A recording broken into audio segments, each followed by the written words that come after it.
Saturday, June 28, 2025. Immaculate Heart of Mary. Focus. They did not understand the saying that he spoke to them. Sometimes we hear an inner voice that prompts a challenge, an action, or a change of path. We wonder what it could mean, the whys of it, what course to take, and how. Could it be God calling us to accomplish His plan for us?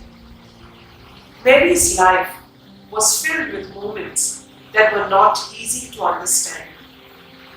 When the angel announced she would bear the Son of God, she was young, unmarried, and painfully aware of the consequences. Yet, she obeyed. When Simeon spoke of a sword piercing her heart, she had a preview of her child's suffering.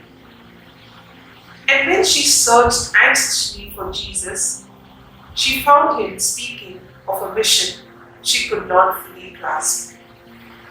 Yet, through it all, she treasured up all these things in her heart. Isaiah proclaims, "My soul shall exult in my God, for he has clothed me with the garments of salvation." Mary's heart, immaculate and pure, was clothed in trust, pondering God's mysteries and allowing His plan to unfold. Because she surrendered, the Word became flesh and dwelt amongst us. Perhaps, like Mary, we must learn to listen, not with our ears, but with our heart.